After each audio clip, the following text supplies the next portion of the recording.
Big welcome, big welcome. And we are back to the Abhidhamma. But I include the Abhidhamma in the Dhammanupassana. And we are at the 5 hindrances. And I have missed the dosam, ill will mind. So I will go through a bit, cover the ill will mind before I continue to the uddhacca kukucca, means restlessness and worries, in the 5 hindrances. So in the Abhidhamma, on the ill will is dosa, dosa in Pali, and sadosam is the same meaning, hateful mind, ill will mind, hateful mind, anger, frustration, anxieties, all these covers under the dosa citta. So the main one normally in Abhidhamma is used as ill will, the word is used, but in its various intensity, like loneliness, sadness, they all come under ill will. Now if you practice meditation and you watch the ill will mind, and you have these, we zoom in more exact to the to each degree of the ill will, because we have so many words in English. We learn English, we have so many words, so we classify them, and you could actually feel the various types of feelings that associate with ill will. Now when you get angry, then you can watch angry, yes, angry mind. Now if you are remorseful, if you think about the past and you don't like it, people do things to you, you're remorseful, and if you watch that feeling, even though it is ill will, but it's a different type of feeling. It's a different types of ill will. Like you're sad and angry. Now there are two different types of feeling. Do you think that when you get very angry and you're sad, it's the same type of feeling? No, it's different. When you're sad, you feel very sad. But you're angry, ooh, you feel really heated up. You're angry, you're fierce. But they fall under ill will. And what is the commonality? What is common in the ill will? The common is unpleasant feeling. Now that is that you find the common denominator, the common things of ill will, unpleasant feelings. So that is, you can note the dosa citta whenever there is ill will. That means to say, if you say, I am right, when you get very angry and fierce, then you say, I am right. Well, you are not right in the Dhamma sense, because in that moment arises in your mind is unwholesome. Even you are right, you are wrong. Wrong in the sense that when you have the ill will in your mind, it's going to give rise to unhappiness. If there's ill will, you don't control it, you're not aware of it, and you give rise to words, abusive words or action, then the resultant is suffering. Now would you rather be right and suffer, or wrong and be happy? Which would you rather be? Now that is the question mark. When you keep on saying, I am right, but you are so unhappy, now would you be wrong and yet be happy? Now there's a question mark, isn't it? So there is a difference between the concept of right and wrong and the Dhamma, whether Dhamma is right or wrong. If you have wholesome state of mind, it surely gives rise to happiness. But you have unwholesome state of mind, it will give rise to suffering. But on the other hand, if I explained previously, lobha cittas, attachment, craving, give rise to a lot of happiness. Yes, I've spoken that before. Now happiness that are wholesome, happiness that are unwholesome, right? But that is why we crave. That is why it is hard to cut off the craving factors in our mind, the desire, the attachment. which give rise to suffering. When what you crave you can't have, then give rise to disappointment and sadness and unhappiness. So the ill will comes from where? It comes from lobha citta, comes from attachment mind. Without attachment mind, there will be no ill will. Why? Because you want something you can't have, ill will arises. Or you have something you don't want, ill will arises. Right? Supposing a person is sick or he has incurable cancer, he doesn't want that. He wants to be healthy. So when he clings to good health, when he wants to be healthy, but he gets the cancer instead, so that give rise to ill will. So he get angry, he get frustrated, he becomes sad, and he suffer mentally. He has a lot of mental pain. So you can see the two types of mind very clearly. Whenever you feel unpleasant feeling, that is ill will. You may not be able to zoom in at what type of ill will it is, but through practice, if you keep on looking into the mind, keep looking in the ill will, you'll be able to separate them. Is it ill will from where? From anxiety, from annoyance, from loneliness, from sadness, or is it from fear? Or is it from fear? Now, when there are times when you go to a dark place and you dare not go there. Huh? For example, sad to say, even our house produce a lot of fear. Huh? Even upstairs, if the light is not switched on and you're downstairs and you will go up, then you will experience fear. You say, oh, it's dark there. Any ghosts? Any robbers up there? Anything I don't know up there? Huh? Fear. So you switch on the lights. And sometimes even switching on the light, you have fear. Because underneath the mind, there is ill will consciousness. Ill will produces fear. Yeah? Unpleasant feeling. So,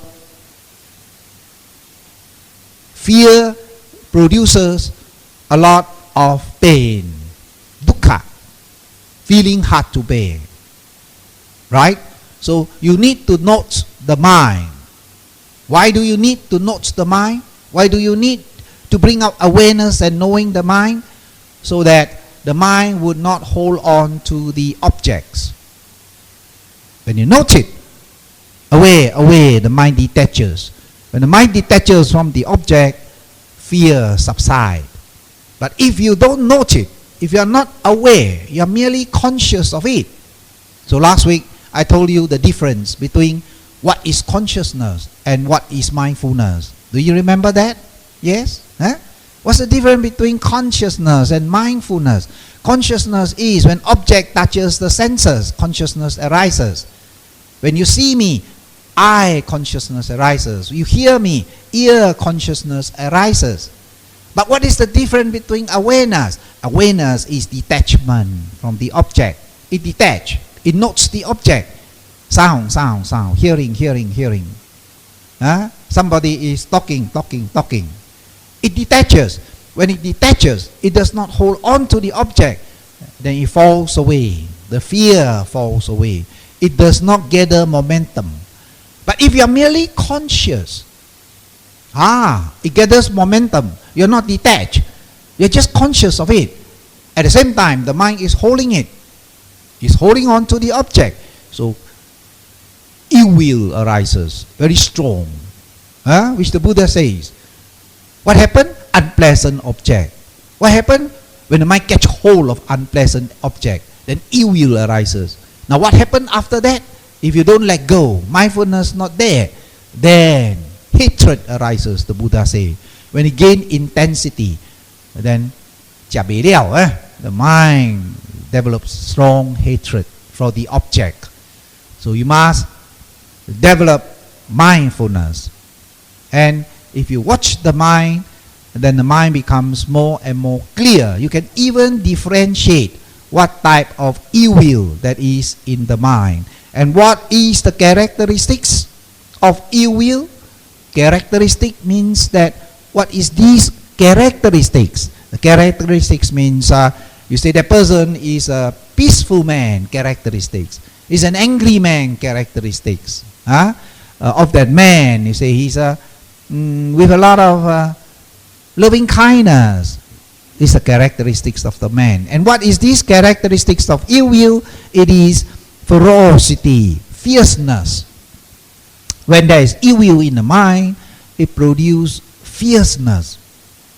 So it always arises with what? It always arises with mohacita, ignorance mind.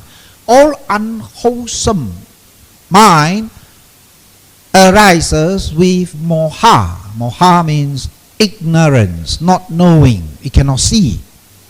It thinks it is right.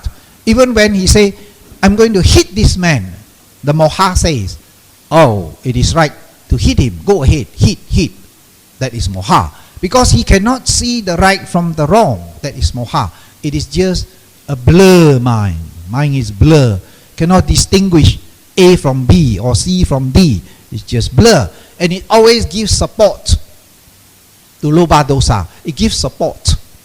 In other words, if a robber wants to steal the money, the moha will say, go ahead, steal it, he deserves it. And he say, why does he deserve it?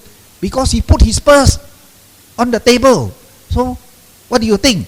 It's inviting people to steal. So go ahead, steal it. Now that is the moha. Ignorant. It is right to do so. Because he doesn't care. He just put his money on the table. He doesn't care. So take it. So that is moha. And the lobha, the attachment says, oh, if I take it, wow, I could enjoy myself in the movies. I could eat Kentucky Fried Chicken. So take it. So it comes together. And ill will too comes together with moha, ill will. When he says, I'm going to box him, then moha say, yes, he deserves it. Because he says something that is not truth. Even if it is truth, you see? Even though he says something that is truth, but moha will say, he's saying something that is untruth. So he deserves to be boxed, deserves to be kicked. So that is why it comes together. Whenever we have unwholesome mind, moha covers the eye. Then the mind thinks that it is right to do it. Even if he put the bomb around his whole body and go stand and pull the pin and kill all the old men and children and child and babies and old women, he still think it is correct to do so. Moha say, oh, it is correct. Teach them a lesson. The mind will say that. Save my other friends, my relative. Save my country. And you pull the pin in order to save the country. But would that save the country? It is another matter. That is another matter, whether it really saved the country. If it saved, for how long? There's another thing. But moha says, it doesn't look so far. Moha says, do it. Don't be scared. Do it.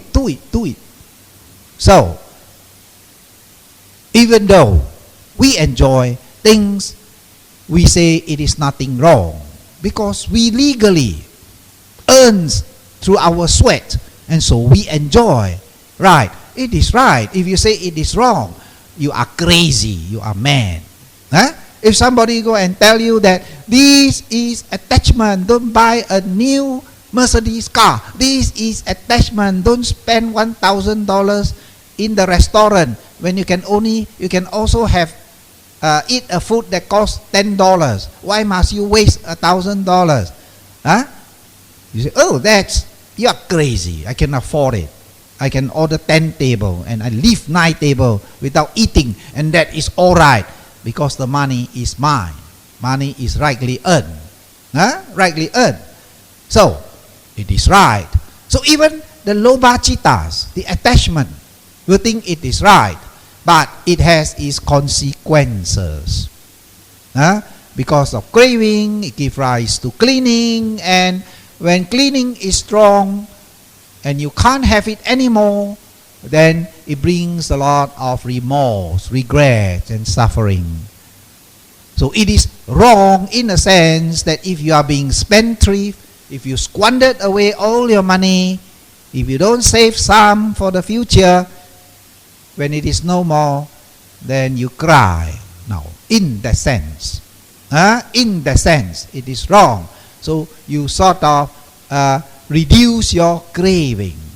So according to the Dhamma, we would say laymen only have 5 precepts we can enjoy, but not harming others. We can enjoy. We can go out and eat as much as we want, spend a lot of money, no problem. We don't hurt anybody. In fact, we make a lot of people happy. Especially the restaurant owner. Whenever he see you, only he have a very big smile. Big customer. Make a lot of people happy. If you're generous, you blanja people, they are very happy. So you're not doing things wrong. In fact, you give a lot of happiness. Buddha say generosity binds friendship. If you're generous, you have a lot of friends. If you're stingy, no friend. Very sorry. Yeah. So that is the worldly laws. That's the worldly conventional reality that we live in. We live in a conventional world. To get along in a conventional world, sometimes we have to behave conventionally. You cannot always think like a monk. No, you can't survive. You can't survive in a layman's world behaving like a monk when you are not. If you are, okay, people give you food. If you are not, you wear these clothes and behave like a monk. Very sorry, you can't survive. Right? So, in Abhidhamma, sometimes it explained very clearly. That is the benefit of Abhidhamma, is it explained very clearly what is the do and the don'ts. What is conventionally correct, and yet, in the Dhamma sense, you are not correct. There's a difference between what is right conventionally and compared to what is right in the Dhamma. Sometimes there are very big difference. What is the function of ill will when it arises? It burns the body. That is the function. Ill will is like a fire. It heats up the mind, heats up the body. So in the Abhidhamma, it says, it heats up one's support of mind and body. There's exact words in the Abhidhamma. When you read it in the book, it heats up our mind and body. So it merely means that the function of ill will, when it arises, it just burn up. It just burn up your energy. So you feel very weak after it is gone. When you get very angry, then it feels after the anger is gone, you feel, I like to go and sleep. All the energy is burned up. If you burn up by this heat, you feel very tired. Have you experienced that? If you have a heated quarrel, after that you feel very tired? Right or not? I suppose most of us have experienced that, if not all. When we get angry, when we get disturbed, when normally we feel lack of strength, and sometimes when you feel bored, bored is an unpleasant feeling, so you sleep all the time, no more energy. Right, you sleep more than 8 hours, you wake up also tired. You sleep 12 hours, wake up also tired, and you can also sleep in the afternoon and the night all together in one go. So it is this fire element, ill will in the mind, it burns up. Right? So, what is its manifestation of ill will? How does it manifest? What did it appear? Manifest, give resultant. So, it manifested as persecuting, harming, or hurting others. That is the manifestation. It comes out with abusive words. It comes out with actions that harm or hurt another being. And then through the body manifestation, you can see the mind. So in the practice of Cittanupassana, watching the mind, you will know that this person is angry. By way of inferences. Infer. Because angry people behave like that. So you have seen angry people before, and they fit exactly the same mold, and then you say, he is angry. Right or not? Even when he laughs, you know he's angry. Right or not? Angry person, he may be laughing, ha ha ha, you know that you better run first. He's angry. Right or not? Inferring. Then you know by the outward appearances of speech and bodily action, you see the mind. So the Buddha say, to practice mindfulness internally, to practice mindfulness externally. So the question is, then how do I see external mind? Unless you got psychic power. How do you see external mind? Yes, by its manifestation. Why do you want to see external mind? So that you be aware, you detach, and you will not be affected by external mind. Otherwise, you'll be influenced. Right? When two people are quarreling and you go and meddle in, and you also become one of them, quarreling as well. Right now, you become influenced. You become to drag in, attached to their discussion, to their quarreling, unpleasant speech. You become one of them. Now, if you are detached and you watch the objects and you know, oh, these are angry mind, these are angry mind, then you remain very peaceful and calm because the mind is not pulled there, it's not attached there. So in this way, blessed is one, the Buddha says, the one is peaceful among the hostile. They could be hostile, but you are not hostile. You are not angry. You don't have ill will. You are very peaceful. So that is the beauty of mindfulness, right? You say you are not involved, you are involved. You know everything, what's happening. But are you in the quarrel? You are not in the quarrel because you are detached, because you are practicing mindfulness, right? So that is the beauty of practicing mindfulness. And what is the cause of ill will arising? The proximate cause. What is the nearest cause of ill will arising? Of course, an offensive object. To you, that object is offensive. To make it simple, unpleasant. When you hear something you don't like to hear, you see something you don't like to see, you eat something you don't like to eat, you smell something you don't like to smell, even though it is perfume. I was in a lift one day. I don't know what perfume they put, but must be a lot of perfume. They must be bathing in perfume. I go inside only, I get suffocated. Cannot breathe. I got to hold my breath. Ooh, terrible. They must have put a very strong type of perfume. I don't know what type they put. Wow, it was a relief to get out of the lift. The next stop, shoop, I'm out. Because it was so offensive, yet it was perfume. Right? So when it is overdone, it becomes offensive. Even something that smells so nice becomes offensive when it is overdone, when it's too much of it. True or not? You say, this is nice food. Kentucky, you eat one plate and I give you another plate. If it's so good, eat another plate free of charge. And eat and say, okay, the third plate, you vomit. It becomes, your stomach becomes offensive. Even though it tastes nice, but it's offensive. Right? So ill will arises. Why you give me free of charge all these useless things? Make me vomit. Right now. So, what is the cause of ill will? The cause is an offensive object. Object you don't like. But does not mean that everybody don't like. Okay? You don't like. But other people not like. Who's in the leaf, they like. Otherwise they wouldn't have put so much. They like the smell. So they put a lot. So does not mean that what you don't like, what is offensive to one may not be offensive to another. So ill will does not arise in the person because it does not find it offensive. So therefore, it is individual. Like the saying goes, beauty is in the eye of the beholder. Right now. One person see that woman so beautiful, another say, yuck. Right now.